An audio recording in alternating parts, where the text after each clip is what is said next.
Hola, bienvenidos y bienvenidas una semana más a Ciclismo Evolutivo. Hoy tenemos un plantel de lujo aquí en frente mía para hablar sobre ultraciclismo y ultrarresistencia, porque no solamente de ciclismo va a ir la cosa, como ahora veréis.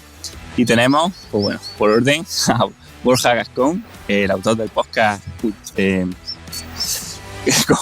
Espera, Borja, que no me acuerdo, esto lo edito ahora. ¿Cómo era?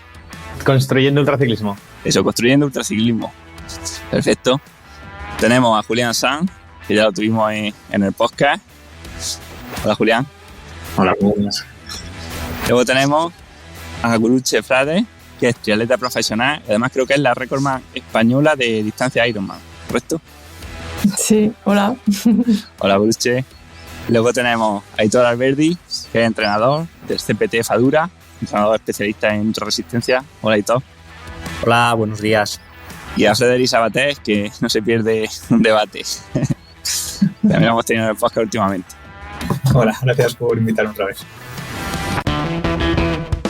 Nada, para empezar quería lanzaros la primera pregunta, ¿no? Y si os parece que cada uno la desarrolle un poco, ¿no? Y es, ¿cómo hacéis desde las diferentes disciplinas, y tanto de deportistas como de entrenador, cómo es vuestra aproximación a preparar una carrera de ultradistancia, ya sea como las de Julián, de 24 horas o más, o Ironman, tipo como hace Guruche? O sea, ¿cómo son vuestro entrenamiento y cómo cambian de hacer una prueba, entre comillas, normal, ¿no? O de ciclismo más de 3-4 horas. Si queréis, por ejemplo, Frederic.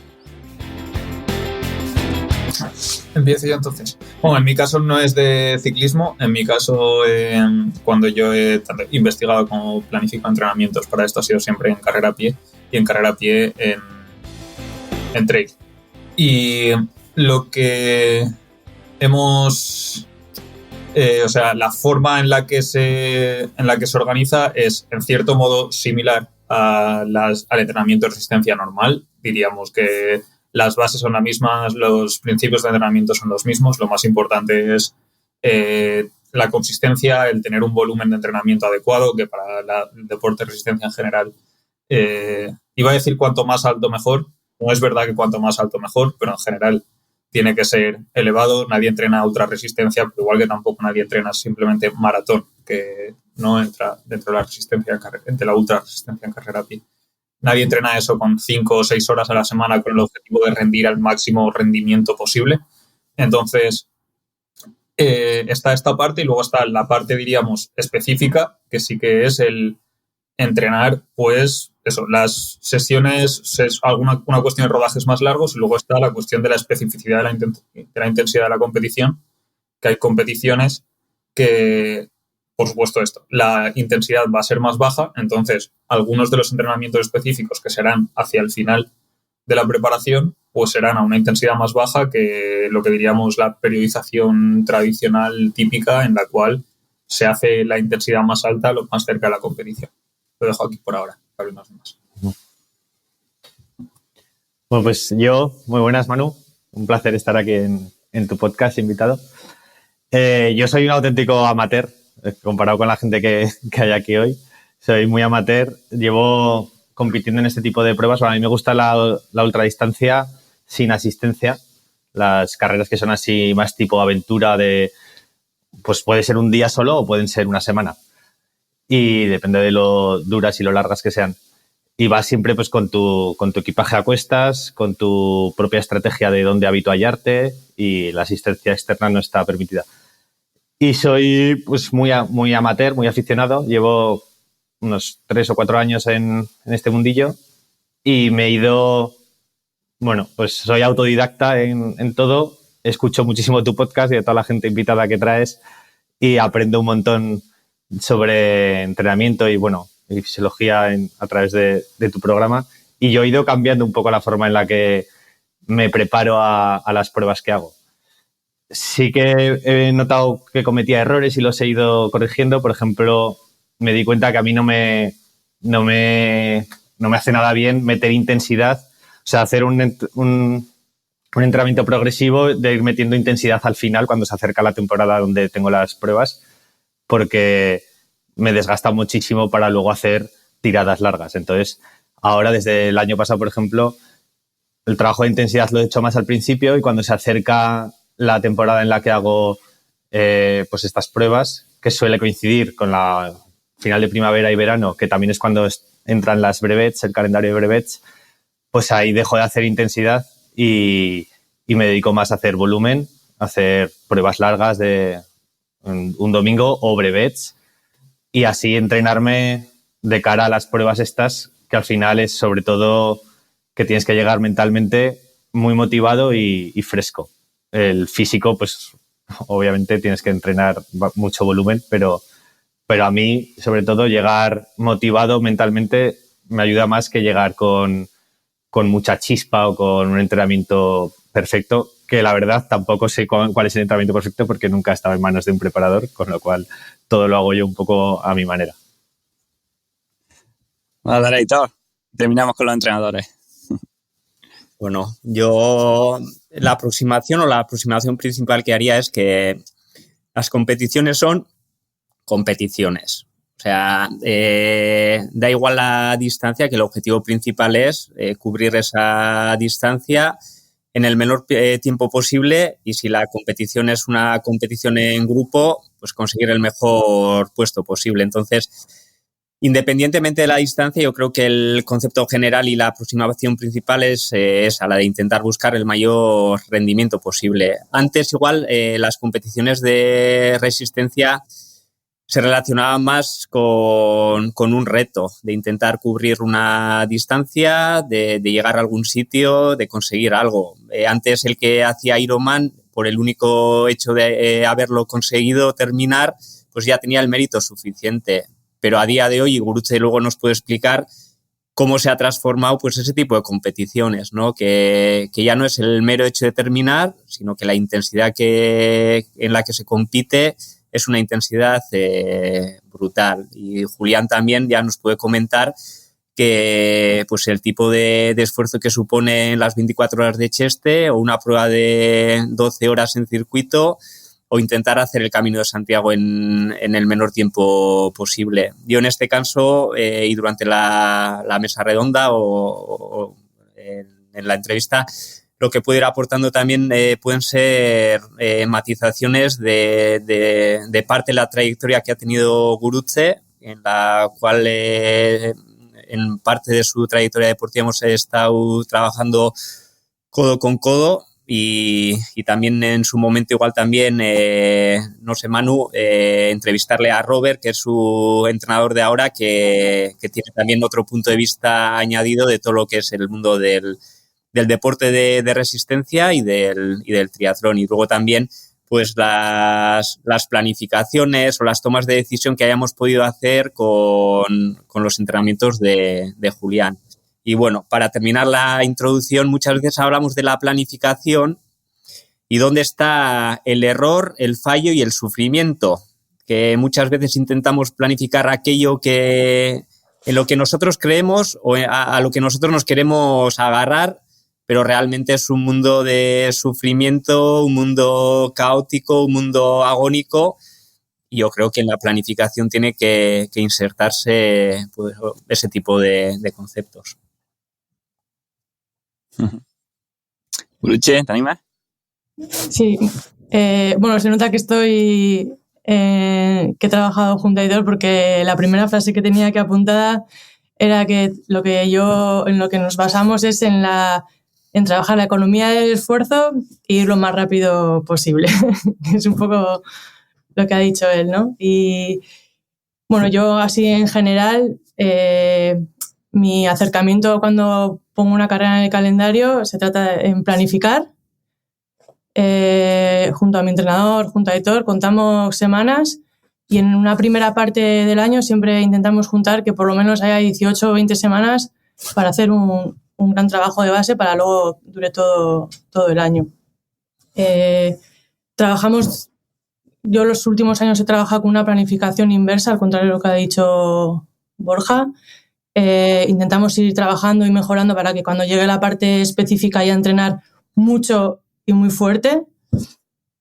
Y bueno, al contrario del mundo del running Y del ciclismo, bueno, pues el mundo del triatlón te permite al entrenador pues hacer un juego de ir mezclando volúmenes, intensidades por la mañana y por la tarde con los 3 deportes, que hace que trabajemos,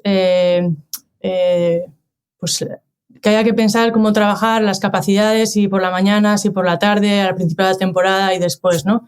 Nosotros trabajamos la natación de mucho volumen al principio de temporada y luego vamos bajando. En general, la bicicleta y correr voy aumentando el volumen y durante todo el año trabajo muchas intensidades, intentando ir mejorando esas capacidades. Como he dicho, cuando llegue la parte específica que se entrena muchísimo, ser capaz de entrenar ya muy, muy, muy fuerte. Concretamente yo entreno en bloques de 3 o 4 días para poder entrenar muy fuerte, siempre el primer día el más fuerte, o por la mañana siempre lo más fuerte y un día de recuperación. Así, en general, luego si queréis entramos. Yo ahí igual lo que sí matizaría, Gurutze, es que en su día, cuando buscaste un cambio de dirección, la apuesta no fue la de vamos a entrenar más, sino que la apuesta fue vamos a entrenar mejor y sobre todo a mayor intensidad, que es un concepto yo creo que te diferencia de otras muchas trayectorias.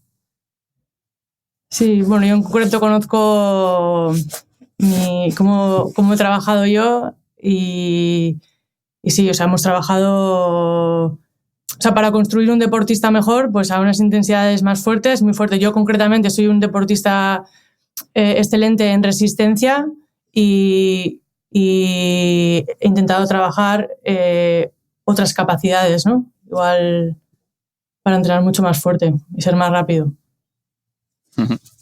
¿En cuántas horas os estáis moviendo de entrenamiento a la semana? Por ejemplo, Guruche o Julián. Bueno, yo entreno al principio de temporada entre 12 15 horas y puedo terminar entre 25 30 horas. Así. Bien. Yo en mi caso, la parte competitiva la tengo un poco apartada ahora mismo y bueno, soy un poco anárquico en cuanto a los entrenamientos ahora mismo y bueno, pero cuando entrenábamos con un objetivo de competición, pues sí que había pues un volumen de entre 20 y 24 horas, pero lo que pasa que luego fue convirtiéndose pues en sesiones más específicas o quitando mucha parte de la carga y bueno, pues orientándolo un poco diferente, ¿no? Al final de la carrera, que decía, o al final de las competiciones importantes que he tenido. Y bueno, yo por aprovechar por unirlo con lo que ha dicho Borja, en cómo, en su visión de cómo es la aproximación a sus pruebas, a las brevet, ¿no? Que yo también estoy muy ligado a ese tipo de pruebas y a lo que entiendo o puedo compartir con él la sensación o lo que él busca de sensaciones de autosuficiencia, ¿no? De tener mejores sensaciones cercanas a una brevet o a su época de pruebas de brevet, en las que lo que busca no es tener una sensación de intensidad, porque realmente no son competiciones donde se aplique una intensidad muy fuerte o no cambios de ritmos altos ni haya que seguir un grupo que se escapa, sino tener esa particularidad de tener autoconvicción, de poder soportar tiempo y esa sensación de autosuficiencia también, ¿no? Entonces, quizás las breves son una parte muy específica y esa parte tan específica se hace también cerca de las propias pruebas, ¿no? Entonces, bueno, comparto con Borja esa parte y yo también he vivido la otra parte, ¿no? La tensión de tener que preparar una prueba de 24 horas donde se aplica también intensidad, sobre todo en las primeras 5 o 6 horas, donde pues en el circuito de Cheste te juntas con con competidores que juegan a competir por equipos pero que poder estar en un grupo, en un pelotón grande, va a tener un beneficio alto, y tener que adaptarte a unas intensidades muy altas que uno no estaba acostumbrado, ¿no? Y cómo sales de eso. O sea, cómo salir de 5 horas o 6 horas de intensidades muy altas para que después pues puedas mantener una estabilidad mínima que te permita no hacer paradas, o que el ritmo sea alto y eficiente, bueno, y económico y alto, ¿no? Entonces, bueno, sí que en la preparación con Aitor también han ido cambiando muchas cosas. Yo mi recuerdo es mi recuerdo al principio del trabajo con Aitor fue la de una adaptación hacia la potencia lipolítica, hacia el trabajo con grasa y tal. Y yo me recuerdo la segunda parte de toda aquella preparación que iba hacia la intensidad. Como bien ha dicho Aitor, o sea, las competiciones son competiciones, y la evolución de la larga distancia o del ultraciclismo en este caso, la evolución estaba clara hacia dónde iba. Aitor también en aquel tiempo, en 2013-14, pues ya lo veía más claro que incluso yo y bueno, fue por ahí. Y aparte de la bici, pues mucha gente dirá, bueno, esto como es pruebas tan largas, pues no harán trabajo de fuerza, ¿no? O en la nutrición solamente comerán grasas, ¿no? Entonces, bueno, me gustaría preguntar, aparte del entrenamiento, pues qué otros factores vais teniendo en cuenta en el entrenamiento, pues ya os digo, a nivel de trabajo de fuerza, de nutrición, material, psicología o incluso privación de sueño, en el caso de Borja, por ejemplo. Pues yo con la nutrición no me he metido a fondo, porque no puedes abarcar todo y ya me volvería loco, ¿no? También yo no me dedico a esto y voy aprendiendo, como digo, pues paso a paso y de manera autodidacta. La nutrición, tengo mis conceptos básicos y bueno, lo sigo un poco como puedo, pero ahora trabajo en gimnasio, sí que me he metido este año, porque me daba cuenta que al final te quedas tantísimas horas encima de la bici, te quedas hecho un cromo. Aparte, el tronco superior, las cervicales, el cuello, el torso, todo. Me quedaba muy flojo, ¿no? Y desde el verano, que terminé este verano pasado, hice bastantes pruebas de estas de ultradistancia y acabé, no sé si saturado, pero que necesitaba un poco despejarme de tanto entrenar tanta bici todos los días. Y entonces, pues como siempre que escucho un podcast de los tuyos o de cualquiera que invite yo a mi programa que sepa de entrenamiento, siempre hablan de la importancia del trabajo de fuerza y de gimnasio y demás, pues este año sí que he metido bastante gimnasio en mi planificación. Ahora lo estoy dejando, estoy dejando tantas horas de gimnasio para hacer más de bici, pero sí que he metido trabajo de fuerza de cuádriceps, de piernas y mucho también de tronco. Y se nota un montón, porque al final tantísimas horas encima de la bici que tienes que estar cómodo con el cuello bien fortalecido para que no acabes que se te caiga y tal. Pues estoy bastante contento con el trabajo de gimnasio y de fuerza que estoy haciendo. Todavía no sé si va a ser una buena estrategia el haber quitado horas de bici y haber metido horas de gimnasio, porque todavía no ha empezado la parte de la temporada en la que puedo ver los resultados, pero más tonificado y más fuerte, eso me siento seguro. Ya otro año quizás meta la nutrición, no lo sé. De momento no me vuelvo loco con todos los palos a la vez. En mi caso, intento hacer lo mejor que puedo todos esos aspectos. Para mí es vital trabajar la fuerza, es vital cuidar la alimentación, aunque no tenga un nutricionista, y mi prueba es vital haber trabajado la nutrición. En mi caso trabajo la fuerza en los 3 deportes, aisladamente en el gimnasio y en cada deporte, con palas, series en el rodillo, series en cuesta, todas las semanas. Y por mi experiencia incluso hago fuerza durante todo el año, casi hasta el día de la prueba. Soy una persona muy menuda, con poca fuerza, y en mi caso es muy interesante y hemos visto que funciona. Va un poco unido también a la nutrición, porque soy una persona muy menuda. Por ejemplo, cuando hago altitud pierdo mucho peso. Como entreno tanto, también pierdo mucho peso. Y para mí es muy importante cada día ir comiendo mucho para no ir perdiendo peso. Y si hago gimnasio, intentar poder coger un poco en algún periodo del año masa muscular. Y respecto a la prueba, o sea, en mis entrenamientos es vital jugar con poca nutrición y ahora ya hoy en día con intentar ingerir muchos carbohidratos.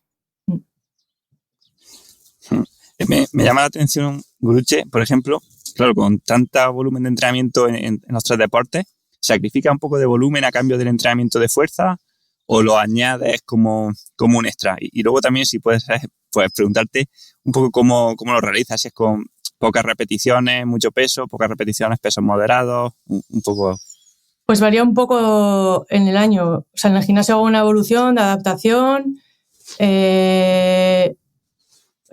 luego voy subiendo repeticiones, hago entrenamientos, incluso en el mismo entrenamiento hay una parte, por ejemplo, los brazos hago 3 series de 8 repeticiones, pero en piernas hago 3 de 4. Y solemos trabajar con encoder, que es el que me dice que pare. Y luego también hay veces que el entrenamiento es al final del día un poco recuperativo, que hago también con un poquito menos de peso, pues 3 series de 8. Uh-huh.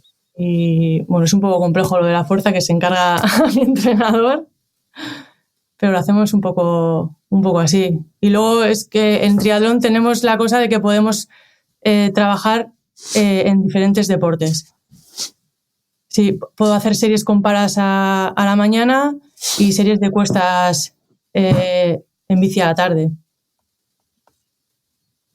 Y depende de eso, un poco depende del año, pues luego igual durante 2 meses sí que voy aumentando y hago un trabajo súper fuerte y luego ya solo durante 2 meses también solo mantenerlo. No sé si lo he aclarado. ¿Tú, Julián? Bueno, yo también voy hablando del pasado, ¿no? De mi visión del pasado, que es a lo mejor lo que estoy más ahora en ver cómo fue mi pasado y cómo fui asimilando todo.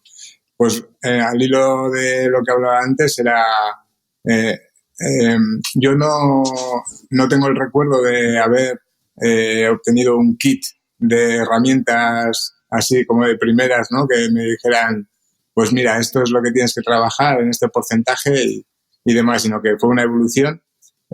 Como decía antes, primero hacia un trabajo con restricción de hidratos, luego hacia un trabajo más de intensidad para ser competitivo, luego se fue añadiendo el trabajo de fuerza, pero esto te hablo pues como una asimilación, lo tengo el recuerdo de año a año. Y al final... bueno, pues trabajo en velódromo, trabajo de fuerza en el mismo velódromo y luego salir a hacer esfuerzos relativamente largos y intensos. Quiero decir, tengo esa visión de haber ido añadiendo herramientas, la altitud, o sea, de ir añadiendo herramientas en torno orientado a la especialidad. Y que todas esas herramientas han ido ocupando tiempo, ¿no? Entonces, ¿cómo repartir ese tiempo que es limitado, ¿no? El tiempo, por mucha disponibilidad que tengas, al final tienes que ir organizándolo. Y sí que, bueno, pues sí que veo que ese kit de herramientas que entre todas ellas van haciendo que mejores y que tengas diferentes experiencias y sensaciones, pues han ido completando esa preparación, ¿no? Entonces yo creo que al final es tener que sí que es muy importante poder tener todos esos recursos, ¿no? Tanto de sitios donde entrenas y horarios que entrenas, porque en nuestro caso, en nuestra especialidad de larga distancia, al final tienes que tener sensaciones de esfuerzo a 1 hora en el amanecer, en el atardecer, en el anochecer, a las tantas de la madrugada, y poder mezclar todo eso, pues al final son como pequeños, pues eso, vas cogiendo herramientas y vas colocándolas en una planificación y al final todas terminan siendo importantes. Todas forman la preparación en sí, ¿no? Todas esas herramientas que vas colocando en el sitio. La alimentación, sobre todo.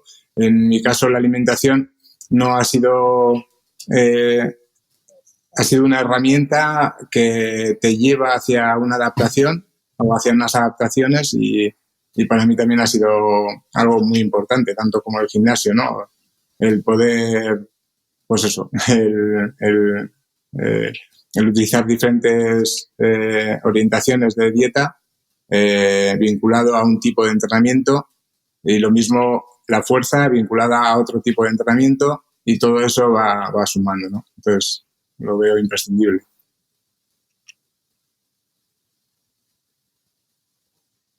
Ahí está.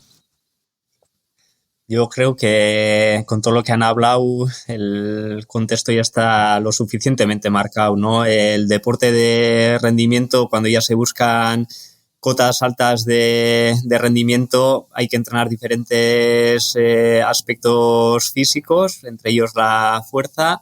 Yo creo que únicamente la fuerza, al menos conceptualmente, no se debería entrenar solo para intentar aplicar más fuerza específica o que el diferencial entre la fuerza máxima y la fuerza relativa que se aplica en el ejercicio fuera lo suficientemente amplia como para aumentar la resistencia. Que ese concepto yo creo que está lo suficientemente interiorizado y demostrado, sobre todo a nivel práctico, que es algo que es necesario.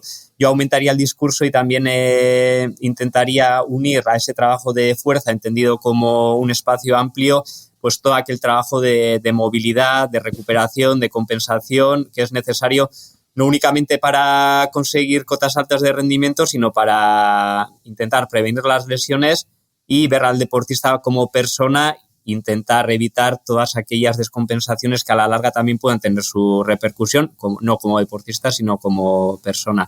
Y ahí pues utilizaría una frase y luego ya un ejemplo visual. La frase sería que la fuerza de la cadena la determina el eslabón más débil. Entonces, uno de los eslabones débiles a bote pronto sí que suele ser el de la fuerza, cosa que está cambiando conceptualmente y culturalmente, ya que muchos ciclistas, que por lo menos yo conozco, están entrenando la fuerza desde cadetes, desde 15, 16 años. Y la otra es pues la problemática que ha planteado, creo que Julián, que hay que entrenar ya muchas cosas, es mucho tiempo, mucha energía vital que tienes que dejar entrenando un montón de cosas y tienes un mantel de un tamaño menor que el de la mesa. Entonces tienes que ir eligiendo en cada momento pues qué entrenar y cuánto entrenar.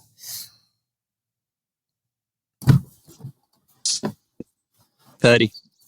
A mí me han parecido muy curiosas o me han gustado un par de cosas que se han dicho. Por ejemplo, una cosa que decía Gruche sobre la idea de hacer entrenamiento de fuerza a veces al final del día como cuestión para recuperar. Y esto es una cosa que yo creo que es muy importante, que muchas veces hay deportistas a los que les cuesta mucho hacer trabajo de movilidad. Por ejemplo, o sea, que tú lo mandas a estirar, y por estirar no me refiero necesariamente a estiramientos estáticos, pero eso, moverse en el rango de movimiento completo. Y en mi caso, o sea, corredores de trail, que a lo mejor corredores de trail que en una ultra no son de alto nivel y a lo mejor van a estar 8 horas o más, pero a partir de a lo mejor 8 horas, moviéndose, dando siempre pasos cortitos, no van a estar yendo rápidos, no van a tener un gran movimiento de la cadera, hacen el mismo movimiento repetido muchísimas veces con un rango de movimiento muy corto. Y yo creo que hay veces es una muy buena estrategia para casi engañar al deportista diciéndole, no, vas a ir al gimnasio a hacer este entrenamiento súper fácil. Y en realidad tú le estás diciendo que haga un entrenamiento que él se cree que es de fuerza, ¿no? Prácticamente, porque es un entrenamiento de movilidad, porque estás poniendo muy poco peso, pero el énfasis es en moverte con muy buena técnica, todo muy bien controlado y en todo el rango de movimiento. Entonces eso, la cadera que igual, si no corriendo, tiene un movimiento de poco más de 30 grados, pues hace su rango de movimiento completo. en este caso, y se mueve de verdad en todo su rango de movimiento en vez de estar ahí, que si no, o sea, acaban casi anquilosados de moverse siempre exactamente de la misma forma. Y lo otro es la idea de las herramientas y la caja de herramientas, que tenemos todas estas herramientas y que hay que ir eligiéndolas, y me ha gustado mucho el concepto que decía Borja, de que como que cada año va pensando en una cosa nueva, ¿no? Va añadiendo una cosa. Este año me dedico a aprender de esto y me lo aplico y, claro, siendo autodidacta, pues necesita el tiempo que necesita para hacerlo, pero en plan, lo he aprendido, lo he decidido que lo voy a implementar, lo implemento y entonces a lo mejor el año que viene introduzco otra cosa que es la nutrición. Y yo pienso que eso es otra cosa que también es muy importante, especialmente desde el punto de vista de entrenadores, de no saturar al deportista metiéndole todas las cosas nuevas a la vez, ¿no? Y a lo mejor llegar a cuál es el mínimo o decir, vale, en nutrición, saber qué estás comiendo. Si no estás comiendo muy mal, entonces a lo mejor en algún momento habrá que optimizar la nutrición, ¿no? Si quieres llegar a tu mejor nivel posible. Pero si tu nutrición ahora mismo no es terrible, a lo mejor nos podemos centrar en otra cosa que sí que sea terrible, sea el trabajo de la fuerza, o sea, la cantidad de horas total de entrenamiento, o sea, la cantidad de sueño, por ejemplo, ¿no? Pero entonces ir optimizando las cosas que son más importantes y luego ir sacando las herramientas en el momento adecuado. Y como ejemplos, pues, no sé, yo recientemente hablando con un deportista, estuvimos contando más o menos cuánto comía cuando salía a entrenar sus rodajes largos y pues estaba comiendo, creo que eran unos 45 gramos por hora de hidratos, ¿no? Y yo dije, bueno, a ver, del mínimo de 60 gramos por hora que me gustaría que estuviese, no está tan lejos si ya come 45, ¿no? No es alguien que se coma un gel cada 2 horas y se olvida de comer. Entonces, la cuestión era, vale, va, pues sigue haciendo lo que estás haciendo, pero intenta comer un poquito más. Y no es una cosa que me vaya a meter ahí, no le voy a prescribir, no tienes que comer tanto con tanto, y esto además sería cuestión de la nutrición, ¿no? Pero es que es un caso muy claro de, no, quiero que aumentes todo esto hasta llegar a 90 y tienes que comer todo esto cada hora. No, simplemente lo estás haciendo medio bien, intenta hacer un poquito más, pero no es una cosa en la que me voy a centrar específicamente, ¿no? Entonces creo que el ir sacando las herramientas y ver cuánto apretamos con cada una de las herramientas en cada momento, creo que es una cuestión que es muy importante, porque pasa esto, que en la ultradistancia hay muchos más factores que cuentan que en las carreras más cortas, porque hay tanto tiempo, pasan tantas cosas, o sea, lo que estábamos diciendo antes de la falta de sueño, por un lado la falta de sueño y por otro lado el estar acostumbrado a ir de noche, ¿no? Pues son cuestiones en las que ni piensas muchas veces en la mayor parte de los deportes. Entonces, hay más cosas que pueden salir mal y más cosas que tener en cuenta para el rendimiento, y seguramente no se pueden tratar todas a la vez, igual ni siquiera con un deportista profesional. Hay una cosa que has dicho que creo que la podemos tratar un poco más a fondo, ¿no? Porque si es un deporte donde tengo dudas de cómo alimentarme es en la ultradistancia, ¿no? Al final, tanto en Ironman como en ultradistancia, estamos ahí que no sabemos si puede ser más adecuado pues intentar tener las adaptaciones de tirar mucho de grasa, ¿no? Intentar no comer tanto porque son muchas horas, ¿no? Y claro, yo entiendo que si nos vamos alimentando cada hora con muchos carbohidratos, al final estamos sumando unas cantidades que no sé si sois capaces de digerirlas, ¿eh? La verdad que no tengo ni idea de cómo lo hacéis, entonces me gustaría preguntaros por eso, por vuestra aproximación a nutricional, ya no solo en carrera, sino también en los entrenamientos. Si, por ejemplo, hacéis entrenamientos pues bajos de hidratos de carbono, otros de entrenamiento digestivo, o no, intentáis adaptaros a la grasa, o siempre alto en hidratos, o sea, un poco vuestra experiencia y vuestra opinión. Bueno, Aitor y Julián son unos expertos de los que yo he aprendido mucho. Yo empecé haciendo restricción de hidratos hace unos años, una restricción bastante fuerte. Algunos entrenos caóticos, como ha dicho antes Aitor, de los que aprendí mucho y a los que me fui adaptando y fuimos ajustando. Y luego he ido evolucionando y ya... Concretamente yo no necesito tanto hacerlo, lo hago con el propio entrenamiento, con la restricción que produce esos 3 o 4 días de entrenamiento fuerte, y ahora sí que hago más hincapié para ir a intensidades más altas, ir subiendo mi ingesta de hidratos de carbono, que no es tan fácil porque, o sea, tener cuidado de cuando estoy entrenando llegar a esas cantidades. Sentar no me sienta mal, lo que me cuesta es terminármelas. Y luego la logística en competición sobre todo es la logística, de tener a disposición toda esa comida que tú quieres. Pero digamos que yo he hecho una transición de hacer concretamente esos entrenamientos sin hidratos, de ir alargándolos, incluso llegar a ser capaz de hacer esos entrenamientos sin hidratos de carbono a ciertas intensidades, alargándolos corriendo porque en bici me resultaba un poco peligroso. Y ahora más que nada los hago, pues eso, con esos 3 o 4 días que es imposible que tú vuelvas a recuperar todos los hidratos, dejando el entrenamiento de correr a la tarde que tienes más fatiga, que tienes los depósitos más vacíos y jugando un poco con eso. Yo, por ejemplo, el año pasado, hasta el año pasado que hacía bastantes más días de bici que este año, sí que había un día que siempre lo hacía en ayunas.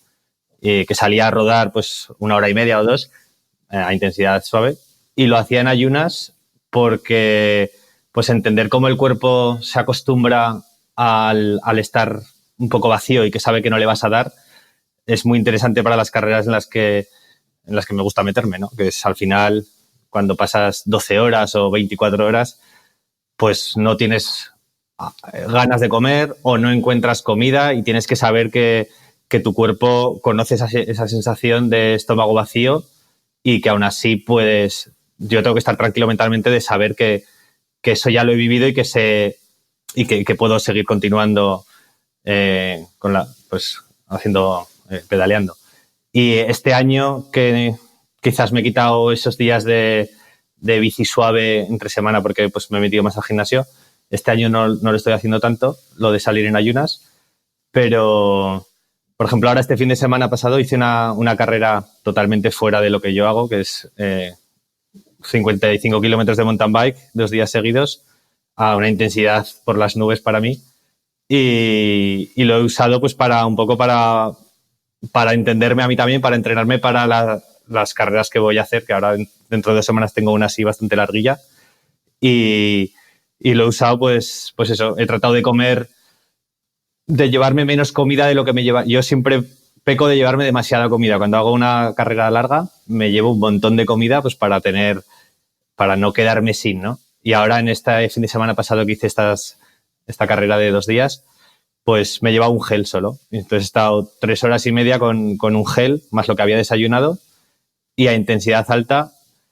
No sé si será un entrenamiento con mucha lógica, pero pues, bueno, para lo que yo me centro, que es larga distancia y que al final acabas pues sin mucho alimento en el cuerpo y sin posibilidad de adquirir alimento cuando te apetezca, pues uso estas pequeñas estrategias que me ayudan.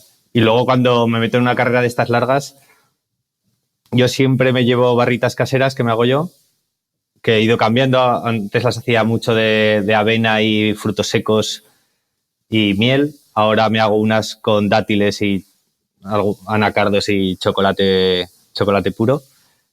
Y me llevo, pues eso, son hidratos, le meto ahí también proteína de cacahuetes y así. Y me llevo un montón de esas barritas.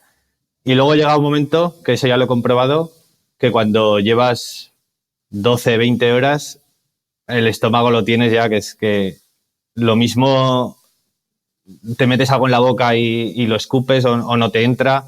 Y entonces al final ya vas comiendo pues un poco lo que puedes. Y sí que es verdad que los procesados o ultraprocesados, los croissants que puedes encontrar en una gasolinera o las natillas así malas de gasolinera, entran súper rápido, entran bastante fácil, y como es puro azúcar procesado, me da el empuje necesario para continuar.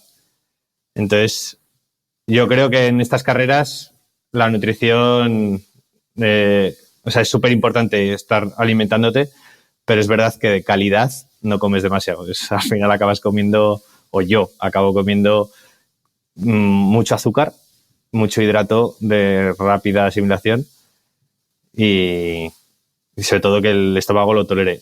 Y en mis barritas lo que hago es meter también sales, porque si no, no puedo llevar el bidón lleno de sales siempre. Me las pongo en las barritas y así mientras me alimento pues voy comiendo sales también. A mí me gustaría decir, antes de que expliquen ellos, que cuando hemos hecho nosotros este trabajo de restricción de hidratos, a nosotros nos resultaba difícil insertarlo en un momento de la temporada o de la semana porque los hacíamos o me resultaban a mí tan agresivos que luego no se recuperaban tan fácil. Y o sea, muchas veces he enfermado y que, o sea, si los haces muy fuerte, que no son tan fáciles de hacerlo y de insertarlos en una semana y en una preparación, que igual incluso hay que sacrificarlos o sea, que no es tan fácil hacer este tipo de entrenamientos. Ellos te explicarán mejor. Bueno, yo por mi parte, o por lo mismo, por la experiencia y por lo vivido, yo sí que hemos hecho una exposición, ¿no? O muchas exposiciones intensas hacia el trabajo de potencia lipolítica, ¿no? Procesos de depleción y de potencia lipolítica. Y han sido muchas veces y en progresión hacia muy intenso o muy duro, ¿no? Muy agresivo, digamos. Todas esas exposiciones y trabajo, en mi opinión, ha habido una evolución en cuanto a que el peso de la alimentación era mucho y estaba muy presente por todo lo que conlleva, ¿no? Pues porque, bueno, pues como que se pone en un punto de mira muy importante dentro de la planificación y con esas restricciones y esas sensaciones, sobre todo el vivir esas sensaciones de una falta y pues las pájaras, de vivirlas y de sentirlas y de superarlas, a pasar a un control de esas sensaciones, a tener controlada esa sensación, de decir, ahora no me tengo que estar parando cada 20 minutos y puedo estar 5 horas a una intensidad relativamente alta y sobre todo con capacidad de concentración. Y viviendo esas sensaciones, ¿no? A llegar a un punto, o sea, yo lo visualizo de esta forma, que es, si al principio la ondulación de estar bien a estar mal era en picado y te obligaba a parar, la evolución me ha llevado a sentir una ondulación mucho más cerrada, ¿no? Una ondulación muy cortita. Sentir la sensación de estar en una situación de baja disponibilidad de hidratos y de que rápidamente, a nada que se baja un poco el ritmo, a nada que te concentras un poco más, a nada que metes algo de alimento o, bueno, pues esa ondulación se mantiene y se convierte todo en grises, no es todo o nada, no es que caes al pozo y luego te cuesta mucho salir. No, se queda todo en un punto intermedio. Esa repetición de exponerte a todas esas sensaciones y de dominarlas, lo que me ha llevado es, en las últimas pruebas o en últimas competiciones, es a que no tenga tanta importancia la alimentación. Y me refiero a que no tenga tanta importancia psicológica, explicándolo bien, a la falta de dependencia de que si quiero dulce o salado, a quitarle toda la importancia o quitarle la importancia psicológica a la comida y llevarlo a decir, vale, si es una prueba de 24 horas, quiero 24 bidones de 300 mililitros donde tenga, pues eso, entre 60 y 100 gramos de hidratos. Y lo mismo si es una prueba de 48 horas. Si son 48 horas, quiero 48 botellitas de 300 mililitros que tengan 100 gramos. Y ya está. O sea, el sabor, vale, pues uno puede tener un sabor o un botellín de ese tipo de alimento puede tener una carga mayor de hidratos y otra una carga mayor de grasa. Y lo puedo ir mezclando. Pero la dependencia de tener diferentes menús o diferentes sabores, o eso más vinculado a la larga distancia, pues eso terminas quitándolo.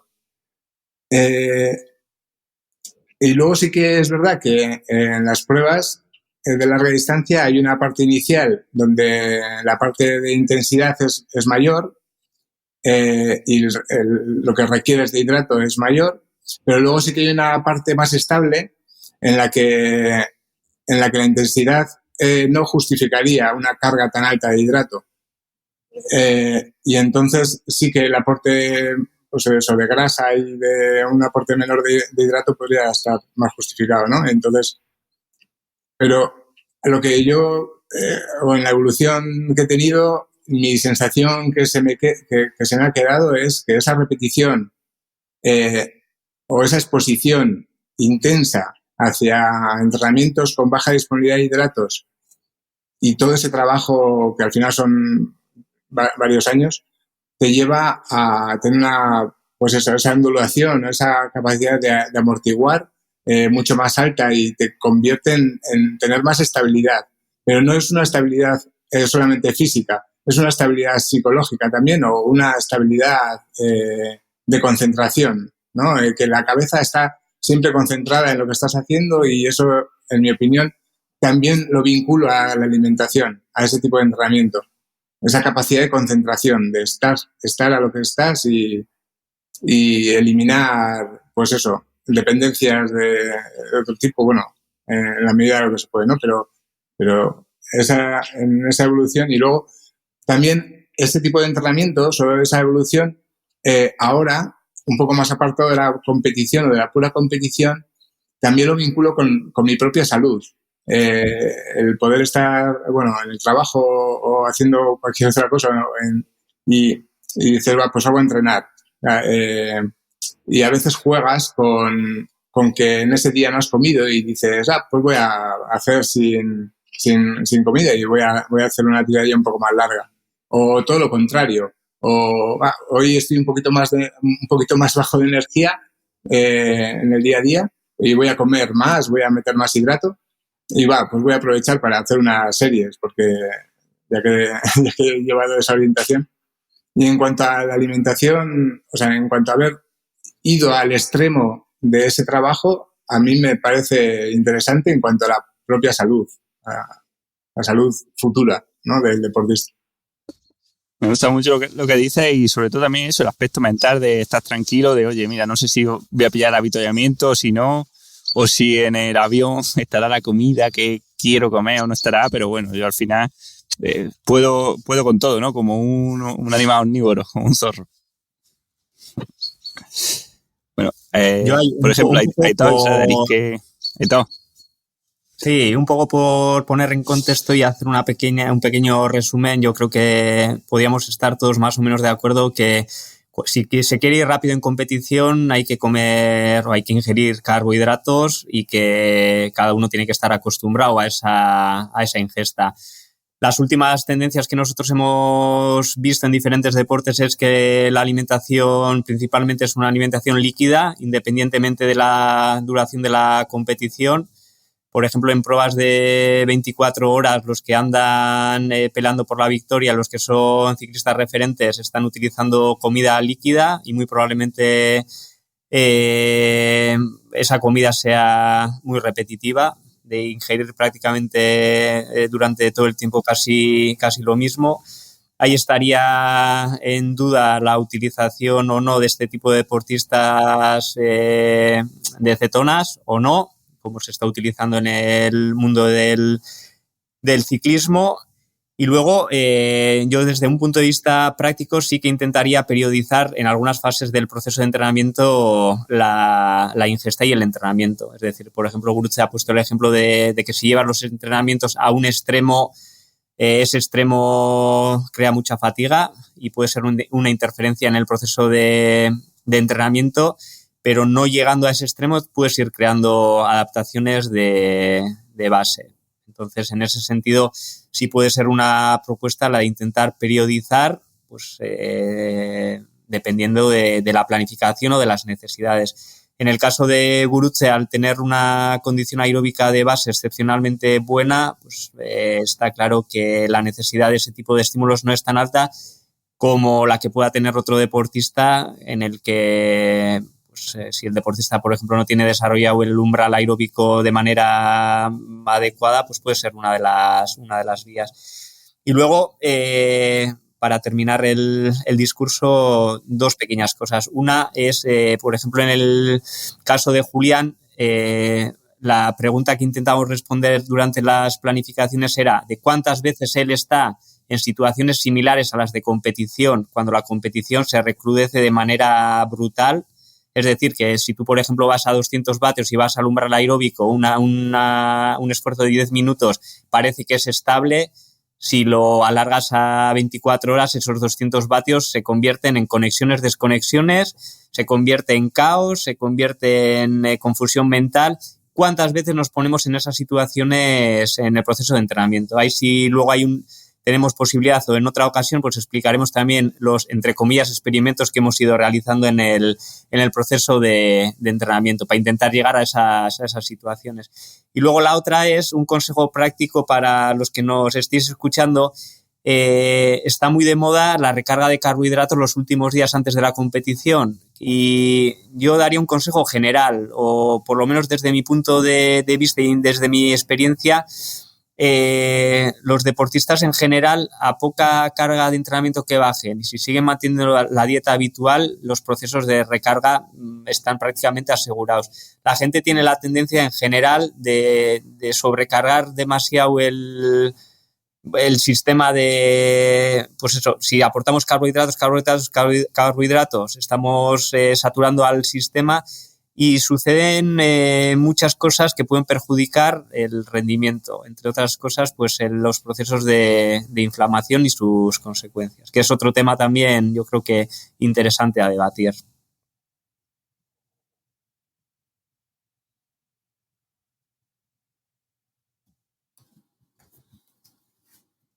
Yo, después de... No me gusta esto quedarme para el final. Tengo la sensación de que tengo que resumir aquí un poco, pero aquí he intentado... Son cosas que se han dicho ya, pero creo que me parecen muy interesantes.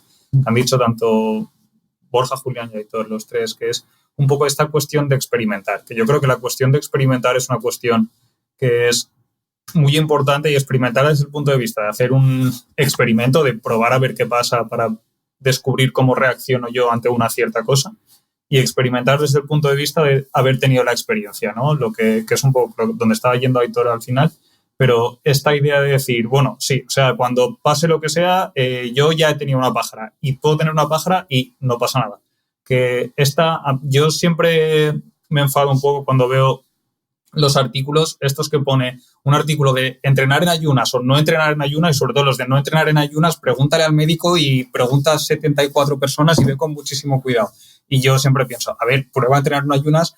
El primer día que vayas a entrenar en ayunas, no corras una maratón a intensidad de maratón en ayunas, ¿no? Pero vas un día, pruebas, ves lo que pasa, luego lo alargas un poco más o vas un poco más intenso, ¿no? Y vas probando poco a poco sin que sea ninguna locura. Por eso, ve probando, ten esa experiencia y aprende cómo funciona tu cuerpo. Porque una cosa que habéis mencionado antes, el perder un habituallamiento. En los ultras en carrera a pie muchas veces hay un habituallamiento, que está el habituallamiento que proporciona la carrera, pero un compañero, alguien te puede traer una bolsa. Entonces, hay veces que en la bolsa, o sea, esa persona que te trae la bolsa tiene que conducir normalmente desde la salida donde te ha visto hasta ese sitio, y igual no llega, igual llega tarde, igual por lo que sea pasas tú antes.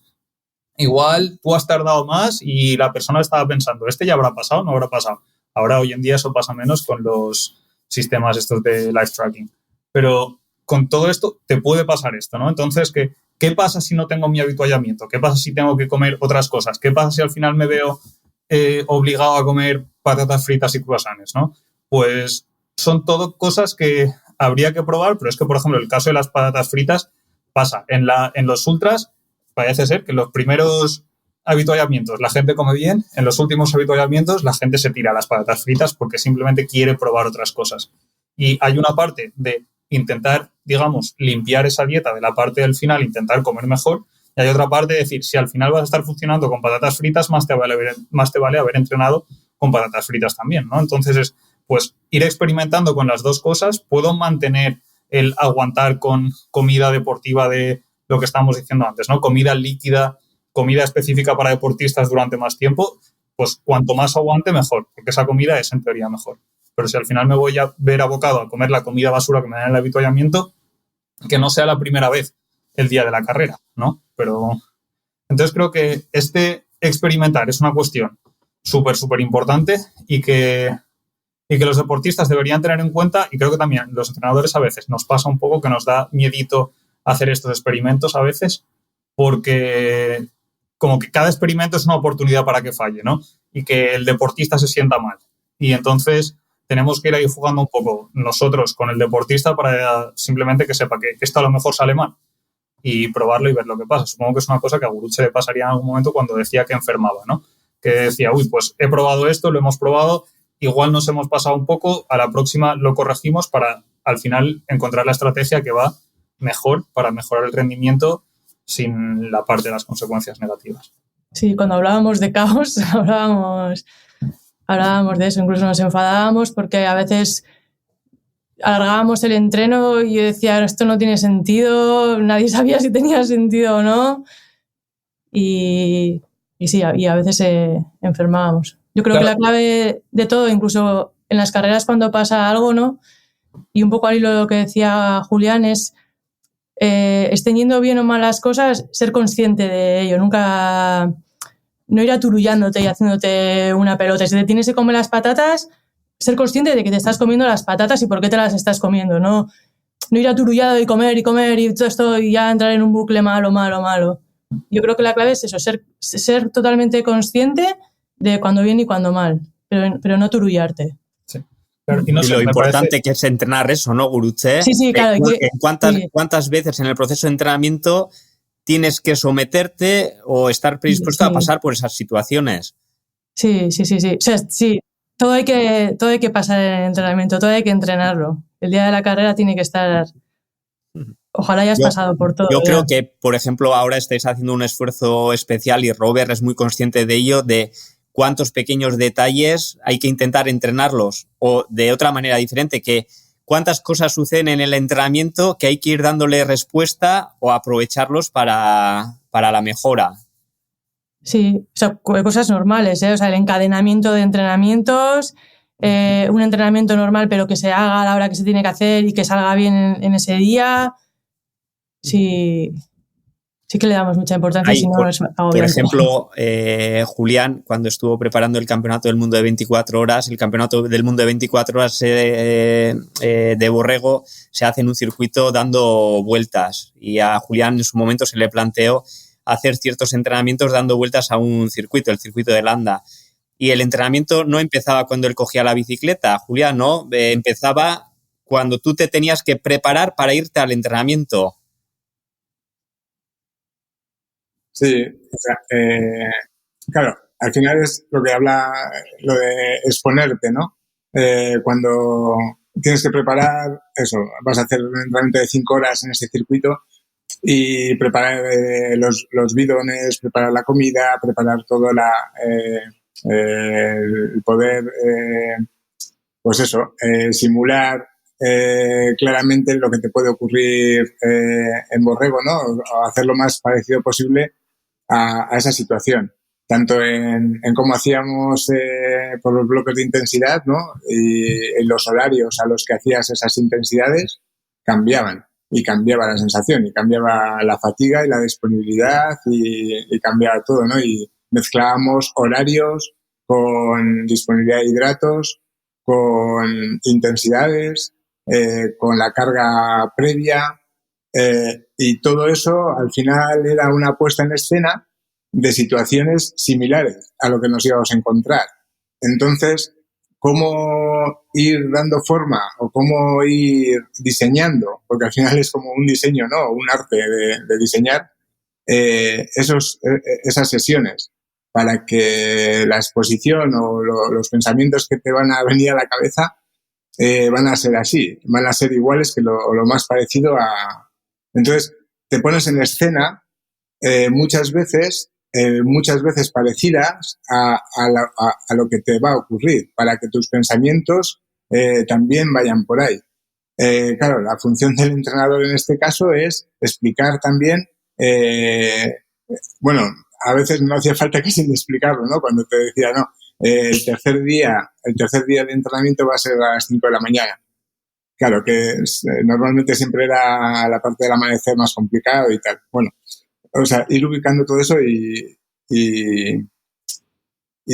bueno, Guluche decía que cuando lo pasaba muy mal y tenía que alargar esa situación, no encontraba el sentido. Claro, es justamente eso, es el sentido. O sea, si tú le das sentido, lo podrás repetir, lo puedes repetir porque tiene un sentido. A mí, yo en mi momento, cuando diseñábamos esos protocolos de deplección, entrenamientos sin hidratos, alargar, claro, bueno, le encontrábamos el sentido, yo le encontraba el sentido claramente y la evolución fue por ahí y creo que darle sentido te ayuda a insistir en ese sentido, ¿no? A insistir. Claro, mi especialidad es diferente y quizás el pilar principal era ese, ¿no?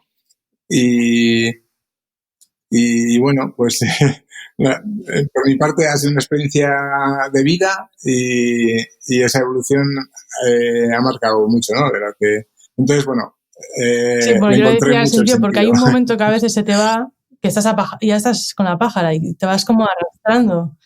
Y dices, ¿pero qué estoy haciendo? No sabes en qué punto igual el entrenamiento se tenía que finalizar, o igual hay veces que le he dado la vuelta y he seguido, y en ese punto que yo sigo soy capaz de seguir mucho, así que ¿hasta qué punto voy a seguir? Claro, yo antes de conocer a Aitor, a lo mejor en la SLB hay muchos momentos en los que no encuentras el sentido. O sea, en los que está todo tan largo que no encuentras el sentido. Bueno, cuando ya empezamos a hacer los entrenamientos con Aitor, con todos estos protocolos, ¿no? de deplección y de trabajo sin hidratos, yo nunca había pensado en eliminar los hidratos para hacer un entrenamiento. Pero cuando empezamos los primeros ensayos, las primeras propuestas, yo encontré que simplemente enlazar 2 días de entrenamiento con una restricción de hidratos, yo me situaba en el tercer día de carrera de una Race Across America. Me encontraba con esa sensación y solamente habían pasado 2 días y 2 entrenamientos de 5 horas, por ejemplo. Entonces encontré todo el sentido, porque dije, claro, es la misma situación de penuria, de sensación lamentable, ¿no? Entonces dije, leñe, estamos poniendo el foco en el sitio.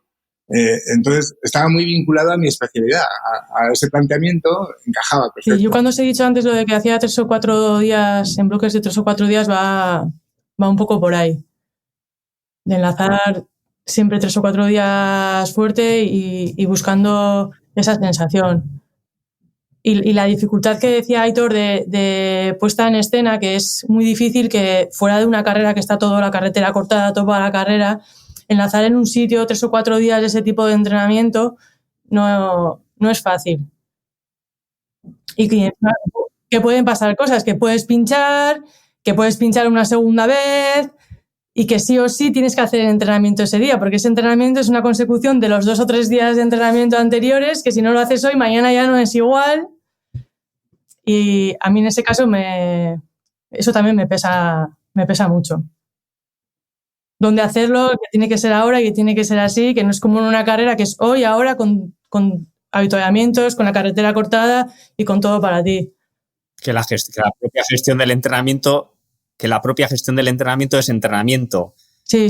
Antes de empezar el entrenamiento. Sí, y luego ya claro. De lo planificado a lo que pasa, muchas veces pues la desviación que pueda haber y qué hacer con cada una de esas desviaciones. Es decir, pinchas una vez, arreglas y sigues. Pinchas una segunda vez, no tienes otra cámara para cambiar. ¿Qué haces? Bueno, pues coger un taxi, ir a casa y volver a salir, porque es hoy cuando tienes que hacer el entreno. Yo apuesto con este tipo de deportistas, ¿eh? Luego saldrá o no saldrá, pero todo esto se dice así, pero es un momento, porque encima estás con tu entrenador, que está peor que tú, mucha tensión, un disgusto de la pera, súper cansados, explicar al taxista que ya, que ahora, que tal, que... A mí lo que decía Julián de entrenar las penurias es para el ciclismo que practico yo, es la clave, el ponerte en esa situación, porque al final estás entrenando resistencia, pero también resiliencia, ¿no? El no abandono, por mis narices que no abandone y que voy a continuar el entrenamiento aunque te haga un viento de 50 por hora en contra, o te llueva, o te quedes sin alimento. El seguir, porque al final es lo que te enseña a ser capaz de, lo que te demuestra que eres capaz de poder hacer esas cosas y llevar tu mente a un estado en el que tú encuentras tus estrategias de pensamiento, ¿no? Pues te pones en blanco, te pones a pensar en cosas que te hacen evadirte de la penuria por la que estás pasando y a la hora luego de afrontar situaciones en las competiciones, pues al afrontar las noches, afrontar cuando te quedas sin comida, cuando te vienen mal dadas con el clima y tal, el haber estado sufriendo en el entrenamiento, lo que decía Julián de las penurias, es para mí de lo más importante, porque al final el aspecto mental en la ultra resistencia es de lo más importante que hay, yo creo. Yo ahí me gustaría hacer una pequeña matización, y es que, por ejemplo, Gurutze ha conseguido ver y ejecutar el Ironman como un bloque. Ya independientemente de las oscilaciones de rendimiento que pueda tener ella en competición, ya es la propia competición, el bloque. Yo creo que ha llegado ahí a base de todo el proceso que ha vivido. Si me estoy equivocado, pues me aclaráis, porque ahora lo de Julián también va a colación de Julián, por ejemplo, ahora las 24 horas es capaz de verlo como bloque, independientemente de las oscilaciones o las dificultades que pueda tener durante la competición. Yo creo que igual lo que he intentado transmitir al principio en la introducción se une con esto, de decir, ya es competición, ya no es una aventura y vamos a ver lo que pasa, sino no. Sabemos más o menos lo que puede pasar, sabemos más o menos qué variables puedan influir y depende de la competición, de las circunstancias, yo estoy capacitado para hacer frente a las situaciones que me vienen sobrevenidas. Y entonces empezamos ahí a competir. O sea, la carrera no es algo más grande que nosotros, sino que le vemos a los ojos, le miramos a los ojos, venga, nos enfrentamos a él. Y no únicamente nos enfrentamos a la competición, sino que ya en el Ironman y en las competiciones de ultrafondo ya se compite el uno contra el otro. No es en la salida ya cada uno nos ponemos a nuestro ritmo y ya está, sino que es un concepto de rendimiento y un concepto de competición. Ya, al hilo de eso es esa evolución de decir, bueno, para ganar Cheste, las 24 horas de Cheste, para ganarlo, solo puedes poner pie a tierra 1 minuto o 2 minutos en todas las 24 horas. Es algo muy sencillo de decir, ¿no? De exponer, pero evidentemente solo con eso ya has creado una evolución. Cuando las primeras 24 horas, o cuando se hace, el primer pensamiento era ¿cada cuánto vamos a parar? Pues la evolución te lleva a eso, a decir, no, se hacen 3 paradas que echas pie a tierra 20 segundos y sigues, y te cambian todo. Y verlo como un bloque, yo en realidad no sé cuántas veces habré competido o cuántas veces habré hecho las pruebas, las brevet y demás, pero solamente al final de todas esas exposiciones, ¿no? de todo este proceso, solamente muy al final lo he logrado, o digamos que he llegado a tiempo en ese proceso para verlo como un bloque. O sea, el récord del Camino de Santiago, que se hizo en 24 horas, para mí fue la mayor experiencia de haber vivido algo que duró 23 horas, 23 minutos, o sea, 24 horas, 23 minutos, que hubiera sido un inicio y un final. Ya sé que la memoria juega sus pasadas, ¿no? Y lo que te queda en la memoria a lo mejor lo estás modificando o demás, pero bueno. Pero es la sensación, el recuerdo de una sensación de estabilidad completa, de esa oscilación que hablaba antes, de que de que hubo pocas oscilaciones y que las pocas oscilaciones que hubo se pudieron gestionar por una capacidad de concentración continua. a lo mejor ya se habían eliminado la dependencia de la comida sólida, se había conseguido un trabajo de fuerza suficiente para que la estructura del cuerpo pudiese mantenerse durante 24 horas en una cabra, ya sea porque no necesitaba tener un diálogo con el equipo, sino solamente conmigo mismo. Un cúmulo de cosas que es la suma de simplemente exponerse a situaciones durante los entrenamientos cercanas a eso, ya sea por enlazar ardillas, por lo que sea, por el kit de herramientas, pero esa sensación para mí es excepcional. O sea, haberla vivido, haber llegado a tiempo para haberla vivido, me parece algo enriquecedor y bueno, pues eso, muy interesante, la verdad.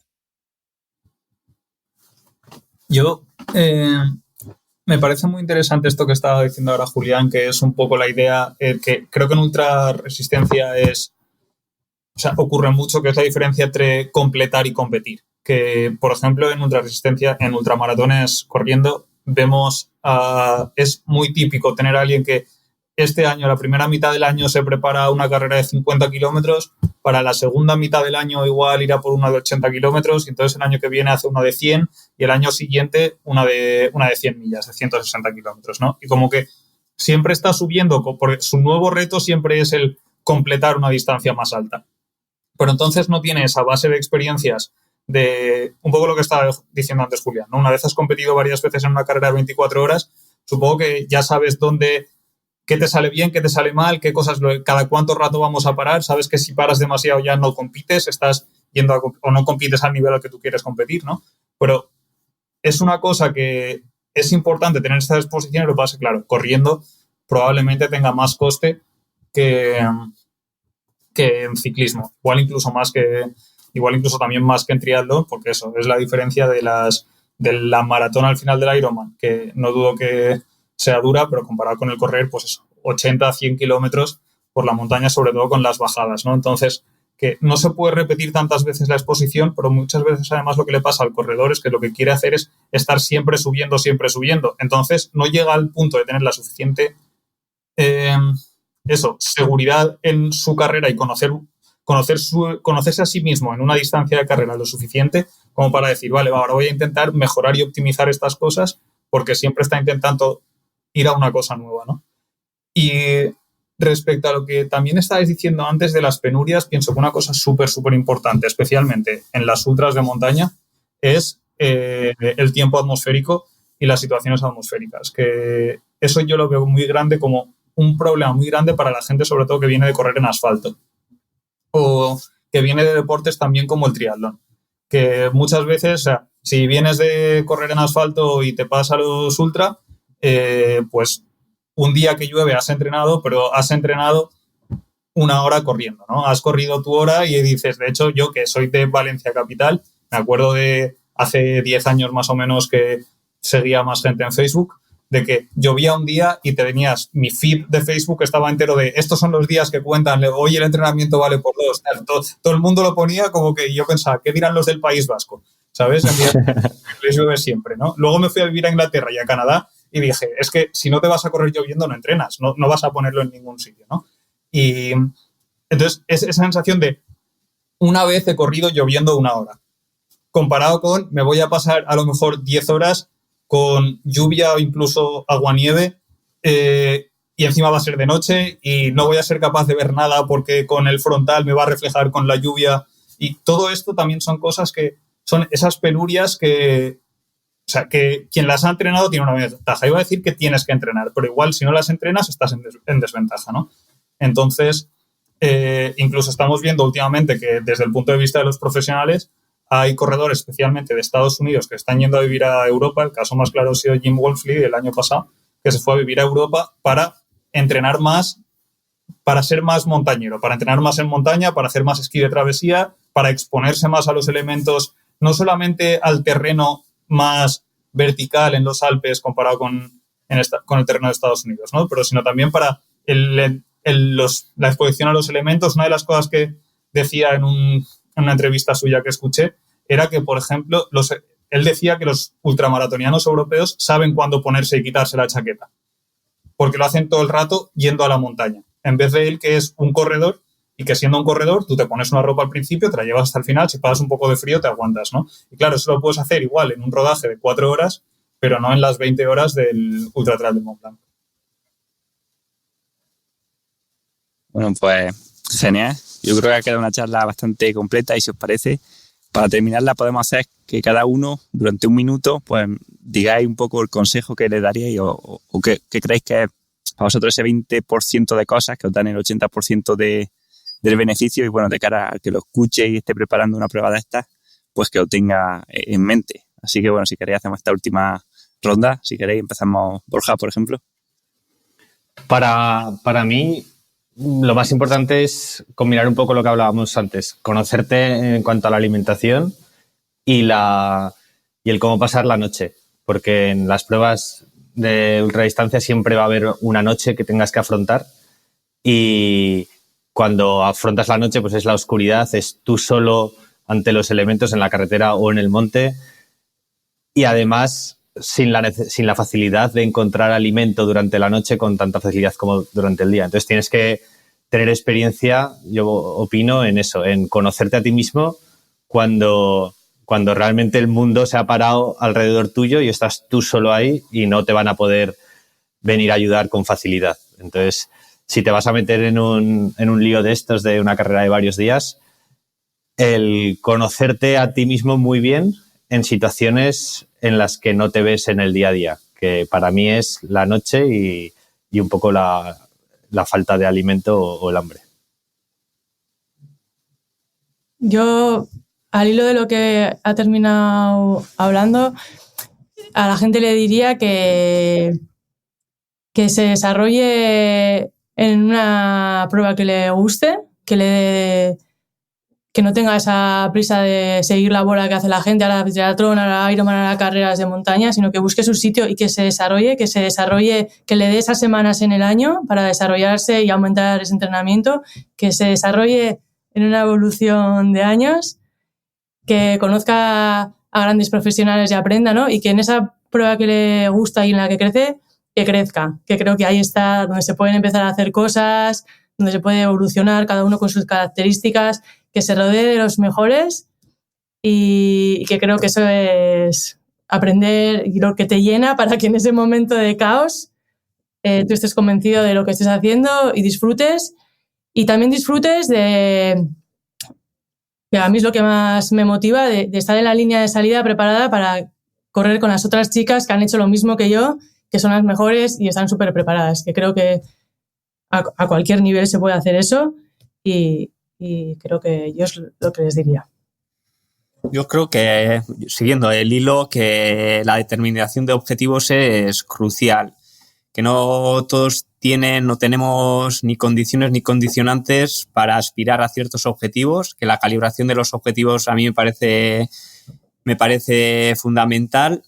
Yo siempre cuento la anécdota de en una época le ayudé a un deportista, luego pasaron un par de años y me preguntó a ver si seguía siendo igual de exigente que lo fui con él y yo le dije no, yo no soy exigente es la prueba en la que tú quieres competir y los objetivos que tú pones en esa prueba. Entonces yo creo que la calibración es importante y si uno quiere y uno puede competir o andar en el mundo de las competiciones de ultradistancia, que lo intente integrar de manera equilibrada con su vida en general, que sea un factor compensador y no un factor descompensador y que lo disfrute y que si quiere competir que compita y si tiene otra serie de objetivos pues que los persiga también. Yo por mi parte, lo que es la estructura de las brevet, bueno, vinculándolo con la larga distancia, ¿no? Creo que la propia estructura de tener que hacer una brevet de 200, luego una de 300, una de 400, una de 600, te obliga, entre comillas, a exponerte a diferentes horarios y diferentes distancias y introducirte por ahí sin un afán competitivo, sino la de compartir la propia experiencia. Creo que es una parte inicial o donde poner el foco a alguien que se quiera introducir en la larga distancia de ciclismo. Creo que es la parte primera que debiera de experimentar, ya que el ambiente en sí mismo no es competitivo pero sí que la exposición al día, a la noche, a la restricción de comida, todo ello ya te va obligando pues eso, a gestionar mentalmente la disciplina, ¿no? Entonces, bueno, yo creo que por ahí se podría empezar bien. Yo diría que para mí, además de lo que es el entrenar, la preparación física, el entrenar el motor para estos objetivos, una cosa que es muy importante y de la que no se debe olvidar ningún deportista de ultrarresistencia es la parte de aprender y practicar. Entonces, aprender, el experimentar forma parte de ese aprender, y luego practicar, que es esta cuestión de que al final la práctica hace el maestro. Hay que practicar lo que vas a hacer en la competición, hay que practicar las diferentes situaciones y no pensar que simplemente es entrenar, meter las horas, meter los entrenamientos, sino practicar las situaciones de lo que se ha mencionado por ahora, las cuestiones de comida, cuestiones de sueño, cuestiones de meteorología. Todo esto tiene que ser practicado antes del día de la competición para que cuando llegue la competición no nos venga de nuevas. Genial, pues muchísimas gracias a todos por haber pasado por aquí, por el podcast. Creo que ha quedado un episodio bastante interesante y que espero que les sirva a los oyentes. Así que nada, nos escuchamos en la próxima.